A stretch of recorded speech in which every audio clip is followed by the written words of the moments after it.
Call it Park Bubba Sparks. Booty rockin' everywhere. Booty. Short. Hey, I don't know what to do. What's up, YouTube? It's Desi, and I'm back with another video, you guys. So with this video, I'm going to talk about as far as for I have a lot to talk about, honestly. I wrote down these topics, but I'm going to go over my 2 phlebotomist videos, and then I'll go over one of my medical assistant videos.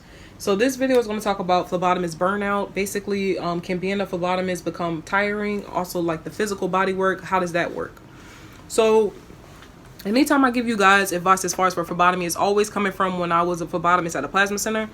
And if we're relating this question to that, I would definitely say yes, phlebotomy can become a burnout. It can be times where you're just overdoing certain things when it comes to phlebotomy. For one, I just know, like, phlebotomy, you're always on your feet. So it's like there is not really much time for you to kind of rest or anything like that. So just expect that. Like, it's not times where you could just sit down and just take blood all the time. If anything, your patient is going to be able to do that, or your donor at the time will be able to do that. But you, however, you're kind of standing up all the time. The only time that you'll be sitting down with phlebotomy is if you're kind of way up there in position. Like if you're like management or something like that, you are obligated to do that. But however, it's rare. And another thing I want to mention as far as for phlebotomy is that, you know, it's a lot of stress on you sometimes, because one, some people, they're so scared of needles and they bring that into the facility, and it's like, you know, sometimes they think that you don't know what you're doing. You know, that can sometimes play a part as far as for that. And also, I just feel like even when you're about to stick the patient or the donor, they tense up, and it adds a lot of like fears to like what you have going on. It's so much going on, you guys. So I just feel like, you know, for the most part, you got to make sure that you stay on your toes with stuff like this, and make sure that you just like staying, you know, what you need to do when it comes to phlebotomy. What type of burnout do you have? So I feel like for the most part, running back and forth all the time, making sure you get the materials, making sure that the patient is okay, that type of burnout can be kind of aggravating. Now, when working at a plasma center, they take you to different spaces, like to different parts. So meaning as in, you could start off at the donor floor technician and then go up to receptionist, and they'll tell you to go up to reception to kind of get the line down for reception. Then next thing you know, they'll say, well, can you come back out to get the line down for the donors because the line is backed up, we need you out here. That can kind of play a part as far as for the burnout, because at the end of the day, you're moving back and forth, and you're not used to it. Now, for those of you that are used to it, it can still be frustrating, because at the end of the day, it's like you're not standing in one spot. And with phlebotomists, yeah, you don't stay in one spot, but you would like to kind of stay in one department as far as for that. You don't want to just keep bouncing all around, and that kind of gets overwhelming.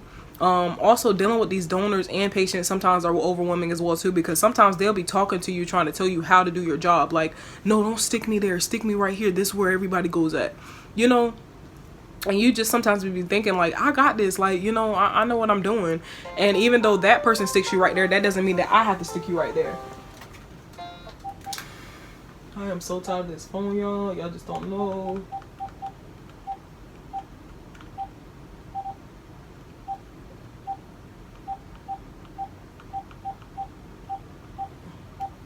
But yeah, that's pretty much on how that works. So I just feel like, you know, with phlebotomy, you will have burnouts as far as for that, and how to handle those type of burnouts. I would say, for one, try to talk to your manager. Try to talk to your manager and ask them like, hey, instead of moving me around so much, can you kind of just stick me at one spot for today, instead of just kind of having me bounce around? Only call me out there if it's needed. Like if it's like a dying need. Other than that, please don't call me out there like that, because it's starting to become overwhelming for me. Or you could also switch up your schedule. So say, for instance, it gets overwhelming in the morning time, but in the evening time, it's not as bad. So what I would suggest is try to see if you want to move from a morning schedule to like a late schedule. That can kind of help you out as well too. Other things to prevent burnout with phlebotomy is try to talk to your management that's out on the floor. Like at the end of the day, you know, let them know like, hey, look, I'll start off my morning out here, and then in the afternoon, once it gets busy, I'll start up in reception, and we'll just kind of do it that way, because with you guys bouncing me around, that's, you know, having me become overwhelmed. So you got to kind of have that communication with your management and try to let them know exactly what's going on. They will not know what's going on unless you communicate with them. So you got to make sure that you keep that in place at all given times. You know, I feel like the plasma center I was working at, I had to do the job either way it go, because one, I wanted to make sure I got the experience with it, so I kind of let it go with the flow. But I can tell you now, after looking at the past of how I was back then, I would not be doing that stuff now. Like, I literally would be like, look, I can't do this. I need it to be some type of structure with this job, because it's already bad enough we got to hear the backlash from the customers or the donors. So I need to understand that we're all on one accord. Physical body. So the first time I started working with BPL plasma, I'm not gonna lie, my body was sore that first week.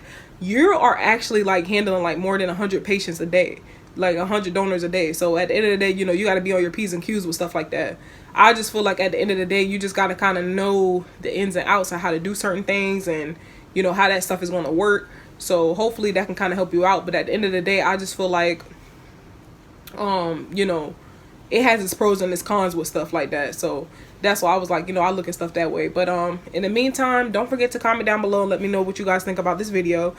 This is just my experience as far as with phlebotomy. Now, I know most people's experience will be different, and I'm not saying that I couldn't keep up with the pace. I kept up with the pace at all given times, but I'm just looking back at how I used to be, and I'm just like, man, I really went through all that stuff, like getting stuff out the way like that. But in reality, are you getting appreciated for it? That's the main thing for me. Like, I don't mind learning the experience, but am I getting appreciated for it, or am I just doing this because other people don't want to work? You know, you look at stuff like that. Don't forget to like, comment, subscribe, you guys, and leave your comments down below and let me know what you think. Have a good one.